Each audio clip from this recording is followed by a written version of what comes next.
నమస్తే. ఇన్నాళ్ళు నన్ను సపోర్ట్ చేస్తూ, ఎంకరేజ్ చేస్తూ మీ ప్రేమని నాకు అందిస్తున్న ప్రతి ఒక్కరికి కృతజ్ఞతలు.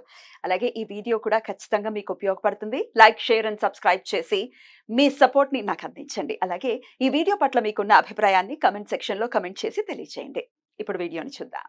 జ్యోతిష్య శాస్త్రం ఒక అద్భుతం. వేదాంగమైన జ్యోతిష్య శాస్త్రం అనేటువంటిది మానవ జీవన గమనానికి ఒక వరం. జ్యోతిష్య శాస్త్రం నీ జీవితంలో వెలుగునింపే ఒక భాష. ఆ భాష నీకు అర్థమైతే ప్రకృతి నీతో మాట్లాడుతుంది. అస్ట్రాలజీ నేర్చుకోవాలి అనుకునే వారికి అద్భుత అవకాశం. మురళీధర శర్మ గారి అస్ట్రాలజీ క్లాసెస్ అతి త్వరలో మొదలు కాబోతున్నాయి. 100% జాబ్ గ్యారంటీ. వివరాల కొరకు సంప్రదించండి. నమస్తే, వెల్కమ్ టు అవర్ ఛానల్. నేను పద్మిని. ప్రస్తుతం పాటు ప్రముఖ ఆధ్యాత్మికవేత్త, astrologer, life coach, Bala Tripura Sundari ఉపాసకురాలు శ్రీమతి సుధా గారు మనతో పాటు ఉన్నారు. మాట్లాడదాం. నమస్కారం అండి. నమస్కారం పద్మిని. బాగున్నారా సుధా గారు? ఫైన్, మీరు ఎలా ఉన్నారు? నేను బాగున్నాను. సుధా గారు, లక్ష్మీ యోగం మాకు కలగాలి అని కోరుకోని వాళ్ళు ఎవరైనా ఉన్నారంటే వాళ్ళు ఏ అవధూతలో అయి ఉంటారు. అంతే అంతే కదా. అది కూడా Lakshmi. Spirituality is also Lakshmi. బాబోయ్, అన్ని లక్ష్ములే. లెవెల్ లక్ష్మి అది. అదే. కానీ అవధూతలు మన వీడియోలు ఎందుకు చూస్తారు? మనకు అంతే. కావాల్సింది సామాన్యులు. లక్ష్మీ యోగం కావాలి. రకరకాల ఈతి బాధలతో బాధపడుతున్నాము. మాది ఫలానా నక్షత్రం, లేకపోతే మాది ఫలానా రాశి, మా ఫలానా లగ్నం, మాకెందుకండి, మా జీవితాలు ఇంతేనా, మాకు లక్ష్మీ యోగం అనేది ఉండదా అని అడుగుతుంటే భలే కష్టం అనిపిస్తుంది. ఎవరికైనా ఉంటుంది. అవును, ఉంటుంది తప్పక. ఎలా తెలుసుకోవాలి? ఒకవేళ ఏదైనా బ్లాకేజ్ ఉంటే దాన్ని ఎట్లా క్లియర్ చేసుకోవాలి? తప్పక నాకు ఒక్కసారి వివరిస్తారా? తప్పక మాట్లాడదాం. లక్ష్మీ యోగాలు అనేది నువ్వు అన్నట్టు కొద్ది గొప్ప అందరి జాతకాల్లోనూ ఉంటుంది. ఫస్ట్ థింగ్ అదే. ఎందుకంటే అందరు సంపాదించుకుంటున్నారు ఈ కాలంలో. అదేంటంటే ఎత్తు తగ్గులు, ఎంత ఉంది ఎంత లేదు పర్సంటేజ్ అనుకుందాము, ఎంత మోతాదులో ఉంది అనుకుంటాం. అంటే ఏంటంటే ఎంత బలంగా ఉంది అనుకోవడం అనేది చూసుకోవాలి. జనరల్గా మాట్లాడుకోవాలి అంటే మనం లక్ష్మీ యోగాలు కానీ ఎనీ యోగం ఫర్ దట్ మ్యాటర్ మనం లగ్నం నుంచే చూస్తాం. అంటే ఏంటంటే బర్త్ చార్ట్లో మనకి రాశి ఉంటుంది, లగ్నం ఉంటుంది, ప్లస్ దశా విశేషాలు ఉంటాయి. మనం దశా విశేషాల గురించి కూడా చాలా మాట్లాడుకున్నాము. బట్ ఇవన్నీ ఉన్నప్పుడు ఇవంతా కలయిక కదా. ఈ మూడు కలిసినప్పుడు మనకి ఒక యోగం అనేది ఫామ్ అవుతుంది. అసలు యోగం అంటే ఏంటి అంటే, రెండు ప్లానెట్స్ కలిసి ఉన్నా, లేకపోతే కేంద్ర కోణాల్లో ఉన్నా, లేకపోతే బెనిఫిక్స్, న్యాచురల్ బెనిఫిక్స్. మనమేమో జూపిటర్ అంటే గురుడు అంటే అందరికన్నా బెస్ట్ బెనిఫిట్ కదా. గురువు కానీ, లేకపోతే వీనస్ శుక్రుడు కానీ, లేకపోతే బుధుడు, వీళ్ళందరూ ఎగ్జాల్టేషన్లో ఉన్నా. ఓకే, సో ఇలాంటి యోగాలు అనేవి ఫామ్ అవుతాయి. And also more than 2 planets in any 1 house.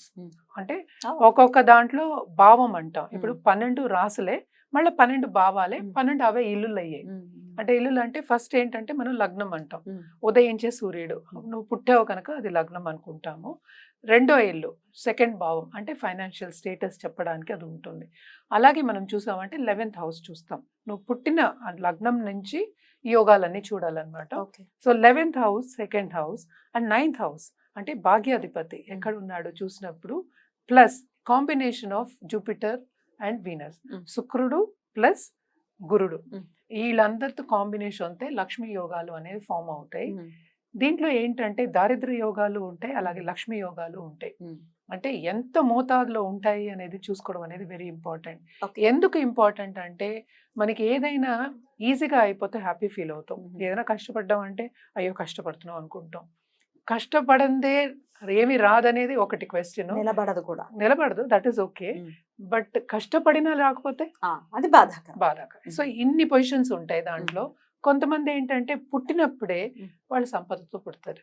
Golden spoon తో, silver spoon, golden spoon, platinum spoon ఇప్పుడు. సో అలా కూడా ఉంటాయి. కానీ జనరల్ గా మనం చూసాము అంటే సెకండ్ లార్డ్, 11th లార్డ్ వాళ్ళ కలయిక ఉన్నా, లేకపోతే వాళ్ళు ఎగ్జాల్టేషన్ లో ఉన్నా, లేకపోతే కోణాల్లో ఉన్నా ఈ యోగాలు అనేవి ఫామ్ అవుతాయి.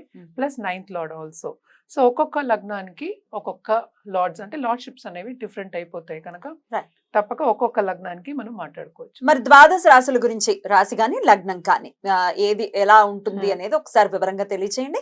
ఇప్పుడు మేషరాశి గురించి కానీ, లేకపోతే మేష లగ్నం గురించి కానీ మీరు చెప్తున్నప్పుడు, ఒకవేళ వాళ్ళకి ఇలా లక్ష్మీ యోగం ఫామ్ అవుతుంది, ఒకవేళ ఫామ్ కాకపోతే ఎట్లాంటి పరిహారాలు చేసుకోవచ్చు, పరిహారం మాట్లాడుకుందాం, వివరంగా మనం మాట్లాడుకుందాం. మరి మొదలు పెడతారా? మరి మిథున లగ్నం వాళ్ళకి లేదా మిథున రాశి వారికి లక్ష్మీ యోగం ఎలా కలుగుతుంది? లక్ష్మీ యోగం జనరల్ గా మనం ఫైనాన్షియల్ సిచ్యువేషన్ కూడా మనం చెప్పగలం. యాక్చువల్ గా జాతకం చూసేసి సెకండ్ లార్డ్ పట్టి మనకి 11th లార్డ్ పట్టి. ఓకే, ఇక్కడేమో కుజుడు అయ్యాడు, ఇక్కడేమో చంద్రుడు అయ్యాడు. సపోజ్ కుజుడు ఎగ్జాల్టేషన్ ఉన్నా, కుజుడు వెళ్ళి మకరంలో ఉన్న మకరంలో ఉన్నా, కానీ ఈ లగ్నం వాళ్ళకి ఇది 8th హౌస్ అయింది, అష్టమం కదా. అష్టమం అవుతుంది. అలాగే మనం చూసామంటే ఈ లగ్నం వాళ్ళకి సెకండ్ లార్డ్ ఏమో మనకి చంద్రుడు అయ్యాడు, ఆయన 12వ ఇంట్లో అవుతాడు. సో 2 ఎగ్జాల్టేషన్లు అంత గ్రేట్ గా ఉండవు, రెండు నెగటివ్ ప్లేసెస్ లాగానే కన్సిడర్ చేస్తాం. అంటే ఏంటంటే అది బ్యాలెన్స్ అవుతుందని చెప్తాం. లక్ష్మీ యోగం కింద కన్సిడర్ చేసినా కూడా అది మోతాదు అంత ఎక్కువ ఉండదు, పర్సంటేజ్ ఎక్కువ ఉండదు అని చెప్పగలం అన్నమాట. కానీ ఈ లగ్నం వాళ్ళు కానీ బుధుడు లగ్నాధిపతి ఎగ్జాల్టేషన్ ఉంటే, కన్యలో గనుక బుధుడు ఉంటే కరెక్ట్, బాగుంటుంది, అద్భుతం, అద్భుతమా, అద్భుతం. సూపర్. అలాగే మనం చూసామంటే మనకి 10th లార్డ్ ఎవరు, జూపిటర్, గురువే. గురువు ఎప్పటికైనా సరే ఎగ్జాల్టేషన్ సెకండ్. అవును, ఇంకేం ఎప్పటికైనా మనకి ఇచ్చేవాడు ఎవరు, గురువే ఎక్కువ ఇస్తారు, second house. So second house ఎప్పుడు 45 అయిందో లేకపోతే ఎక్స్పాండ్ అయ్యి ఉందో తప్పక ఫైనాన్షియల్ సిచ్యువేషన్ అనేది చాలా బాగుంటుంది, సంపద అనేది అంతులేని సంపద వస్తుంది. అలాగే మనం చూసామంటే శని ఎవరు మనకి 9th లార్డే, 8th and 9th లార్డే.